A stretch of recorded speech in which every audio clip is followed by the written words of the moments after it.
जदि मु आपनको कहिबी जे भारतर एपरी एक गाँ अछि जेउठारे समग्र गाँ लोक तंत्र मंत्र रे परिपूर्ण। सेही गाँ रे पिला ठारू बुढ़ा पर्यंत समस्ते तंत्र मंत्र और तटकारे माहिर। जेउठारे प्रत्येक घरे अलौकिक शक्ति देखिबाकू मिले। गाँर परंपरा एवं लोकंको जीवन शैली अन्य लोकंको आश्चर्य करे। तेणु आपण बोधवे आश्चर्य होई जिबे एवं मु जहा कहूची ताहा विश्वास करिवे नहीं।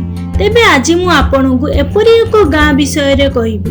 किंतु वीडियो आरंभ करिबा पूर्वरु आपण चैनल को सब्सक्राइब करिबा पई भूलंतु नहीं। भारत इतिहास गुप्त सिद्धि कला जादू एवं तंत्र मंत्र रे परिपूर्ण। आमे मध्ये समय समय रे एहार प्रमाण पाइछु। मनुष्य वशीकरण, दश मुक्ति, तंत्र मंत्र, माया प्राप्ति एमिति अनेक अंधविश्वास उपरे विश्वास करी एही अंधकार जाल आज मध्य भारतर अनेक स्थान रे गुप्त भाव रे जारी रहिछि। जेतेबेले कि भारत सरकार एहाको अपराध वर्ग रे रखिचंती किंतु एहार अस्तित्व एजाए लिभि नाही। भारत रे एमिति किछि गाँ और सहर अछि जहा एही तंत्र मंत्र पई प्रसिद्ध। हाँ, एपरी एक गाँ अछि जहा आसाम रे अवस्थित। सेही गाँ रो नाम मयंक, जहा आसाम रो राजधानी गुवाहाटी ठारू प्राय 40 किलोमीटर दूर रे अवस्थित। एही गाँ कला जादू क्षेत्र रे प्रसिद्ध अटे। कुहा जाए कि एही गाँ रे प्रत्येक घरे तंत्र मंत्र करिथांती।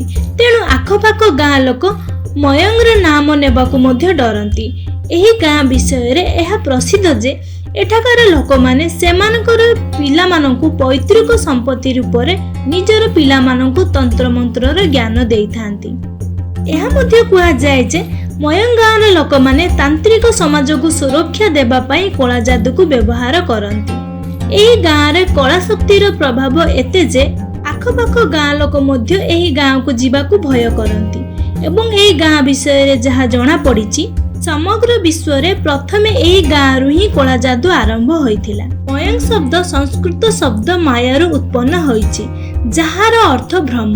कुहा जाए एही गाँर लोक माने तांत्रिक भ्रम सृष्टि करिबारे पारदर्शी एवं से शह शह वर्ष धरी एही कार्य करि आसुछंती।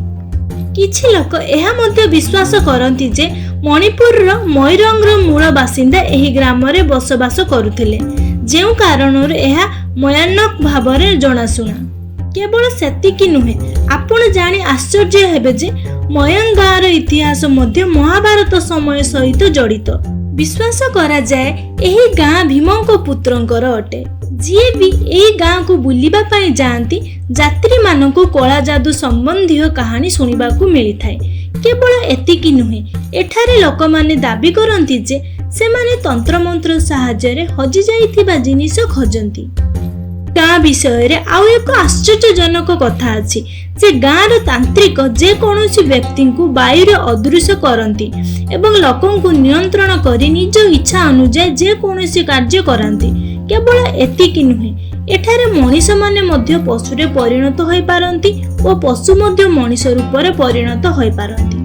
अन्य एक कहानी जहा एही गाँ विषय रे अत्यंत प्रसिद्ध। कुहा जाए 1332 ख्रीष्टाब्द रे मोगल सम्राट मोहम्मद शाह आसाम को काबू करिबा पई तांकर 1 लाख अश्वारोही सहित जाइथिले। सेही समय रे हजार हजार तांत्रिक माने सेठारे रहुतिले एवं मयंक को बंचाइबा पई से माने राताराती निजर तंत्र मंत्र सहाय्य रे एपरी कांथ निर्माण करिथिले जहा पार हेबा परे समस्त सैनिक हठात अदृश्य होई गले। आज पर्यंत मोगल सेना सहित कोन घटिछि ताहा केही जानि नाहांती। आपण जानि आश्चर्य हेबे जे मयंक रे पुराणा मयंक नामक एक स्थान अछि जहाको तंत्र मंत्र कलार केंद्र कुहा जाए। एठारे दुईटी पोखरी अछि, गोटे अष्टदल कुंड और अन्यटी हेला योनि कुंड। तंत्र मंत्र विषय रे सेमानकर ज्ञान को प्रमाण करिबाकू हिंदू माने योनि कुंडर अभ्यास करुथिले एवं बौद्ध माने अष्टदल कुंडर अभ्यास करुथिले। यह व्यतीत सेठारे भगवान शिव, पार्वती और गणेशक मूर्ति मध्य अछि। स्थानीय लोक विश्वास करती जे कला शक्ति जोगु एही पोखरीटी सदा सर्वदा पानी रे परिपूर्ण। मयंक सेंट्रल म्यूजियम रे आयुर्वेदर बहु प्राचीन प्रतिमूर्ति, पांडुलिपि एवं कला जादू आदि देखिबाकू मिले।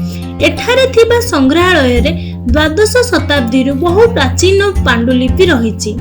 विशेषज्ञ अनुଯାयी एही लिपिरे वायुरे उड़िबा काहाकू हत्या करिबा वर्णना करा जायछि। एहा सह काहाकू वशीभूत करी कला जादू किपरि तांको उपरे प्रयोग करिवे से संबंधरे समस्त सूचना दिया जायछि। रोग दूर करिबा पई कला जादू व्यवहृत हुए। सेथिपाई प्रति वर्ष हजार हजार लोक चिकित्सा पई एठाकू आसंती। कौनसी जंत्रणारू मुक्ति पाइबा पई एठारे थिबा तांत्रिक लोक माने सेही स्थान रे एक तंबा थाली द्वारा दबाई जंत्रणा दूर करंती। कुआ जाय जे भूत माने एई सबु करिबारे सहाय्य करंती।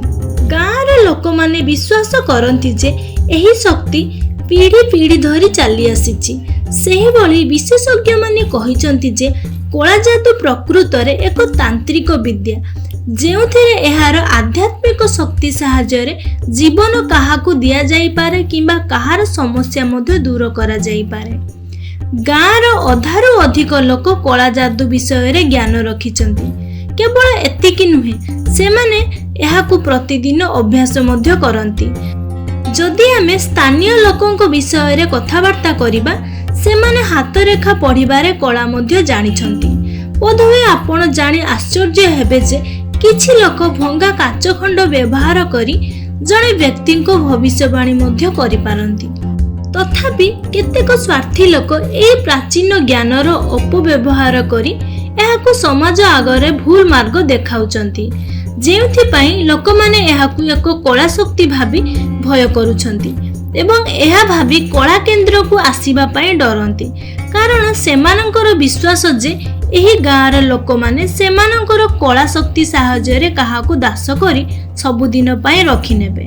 जदि मो वीडियो आपनको भलो लागिला ताहाले आपण मो वीडियो को लाइक करंतु, शेयर करंतु, एहा सह आपण मो चैनल को सब्सक्राइब करंतु।